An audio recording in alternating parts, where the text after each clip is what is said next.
Get focused, people. Let's get focused. Let's get focused. All right. It's another excerpt of the NBA is fixed. And I was just listening to Colin Hurd. I like Colin Hurd. I like his honesty. And he was talking about, you know, Kevin Durant and how important Kevin Durant is to Golden State and pretty much his necessity on the team. Also, they were talking about just the league in itself because, listen, the league has superstars on every team, but there's only maybe like five players who make the league to me. I mean, that's just the truth. You know, every team has a good player, even if they suck. You know, the Knicks got Carmelo. You know, I'm just saying. Uh, Nonetheless, you know, the people who sell the most tickets, you know, as the people who sell the most tickets, of course, you got, you know, Curry, LeBron, you got Westbrook, and you got you know, Durant, and you can, you know, maybe throw Davinsky in there somewhere, Melo maybe, I don't know, and maybe Wade. You could throw Wade in there. You could throw Wade in there. Irving, Love, I don't know, but nonetheless, uh, there's a reason why certain people sell certain tickets, so on and so forth. But when you look at Durant, everybody clowned him and burned Jersey because he moved. And he went to the team that beat him, and we simply are saying, "Hey, you went there because you won a championship." Okay, and he might get it. There's a good chance he will get it. They're the best team in the league. Oh, excuse me, I'm sorry. But nonetheless, is it good for the league that he's playing for the Warriors? And when I say good for the league, I mean financially. Are they selling more tickets because Durant plays for the Warriors?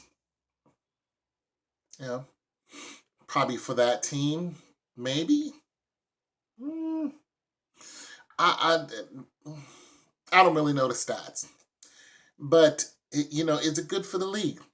Would it have been better for him to stay? You know, with Russell Westbrook in Oklahoma and just, you know, get some more help, get a third dynamite player on there with big star power and skills, and then have a run at it every year. You know what I'm saying? You know, like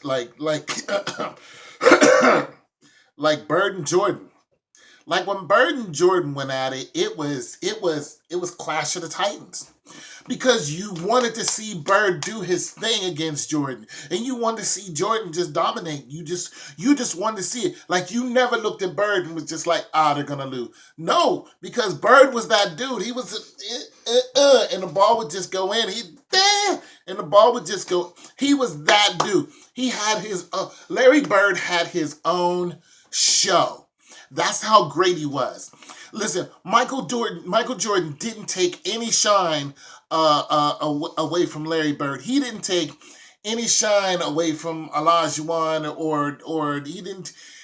Look. He was just that. Michael Jordan was good in his own right, but there was those other players who they had their dynamic ability that they just did stuff. You were just like, oh, we want to see this too. My point is, when it comes to Durant being on the Golden State Warriors, it's like your shine has been taken away. We would rather have you go to a team that's terrible and then bring that team up. If you were gonna lose, go to Philadelphia, go to the Knicks. You know what I'm saying? Tell me you wouldn't want to see, you know, Melo and you know what I'm saying, Durant balling together and then making a run like listen, even if they don't go, you know, 82 games and win it all. Listen, even if they came up and went 60 games, start making it to the playoffs, start beating the Spurs. You know what I'm saying? I mean, and as a fan of the game, not so much as a team, as a fan of the NFL, you want to see that camaraderie. You want to see that battle. That's all I'm saying. He took a shine away, but let's listen to some stats. This on the herd. Let's listen to some stats. Okay, I said very rarely am I shocked. But the fact that the Warriors have won 9 straight without him, are better defensively. I said this morning, hey, I'm waving the white flag. Totally didn't expect this at all. Do they need him? I'll put it this way. If they didn't have Kevin Durant, they still would be the favorites to win the championship. Okay, so you now, believe that. I think they're a greater favorite with him. Okay, they're more prohibitive favorites with Kevin Durant, but without him, they still are the best team in the league. So I don't be both you and I agree on this. We never begrudge Durant for going there. I'm for mobility. Yep, but it would have been better for the league if he had either stayed in Oklahoma City or gone to Washington or Boston. Made another, because it's another elite team in Golden State. It's a little overstated, but they really don't need him. They don't need him. So it's just my point. They don't really need KD. And the truth of it all to me is the league allows, free agents, after, 1 and 2 year contracts. Durant got paid 54 point whatever $1 million for 2 years to go to Golden State. So he and they strongly believe that they're going to win the championship with him there. And that's highly possible that they beat Cleveland this year. I've already predicted that Cleveland loses in Game 7 against Golden State. Boom, done. So I've already predicted that this year. I predicted that Cleveland comes back and wins it next year in 2018.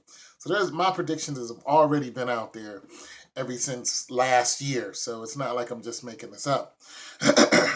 Nonetheless, I think KD, once he gets his ring, he's going to go back to Oklahoma. I can't see him going to a piss poor team. The Wizards? Can't see that. Maybe the Celtics because of their name. You know what I'm saying? The Spurs? Come on now. Although the Spurs don't need them, but nonetheless, they need them. You know what I'm saying? They don't need them for star power, but nonetheless, they lost their big guy last year. He can help us. He can fool around. He can fool around, get on the Spurs, and make a run at it all again in 2018, and at least make a battle. Make it. He can make it interesting. You know what I'm saying? He can make it interesting, or team up with Wade and the Bulls. Like what? Like what's cracking now? Wade and Durant? You know what I'm saying? So the thing about Wade is, the thing about Durant is he's got enough star power that wherever he goes, he's going to sell tickets. However, the one place that he is, his ticket sales don't really matter. That's the one team that you could go to where it's either there or Cleveland. It's almost a so what to me is what I'm saying. Like it's just so what? It's just not a big deal. It's just like having an Emmitt Smith and a young Tony Dorsett in the backfield at the same time. You know what I'm saying? Who are you gonna get the ball to? You know what I'm saying? Both of them play for the Cowboys, by the way. It's like who you gonna give the ball to? Because they're both great runners. They were both great at what they did, but they were greater by themselves. You know what I'm saying? Because they had all that pressure on them, and that pressure made them shine. That made them who they were. So that's all I'm saying. I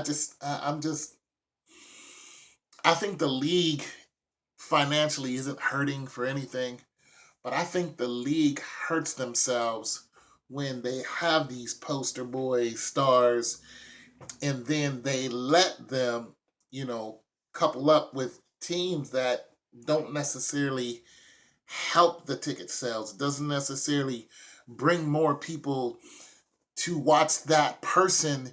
Now, I don't think the league will stop that. They won't say, nah, you can't go to that team.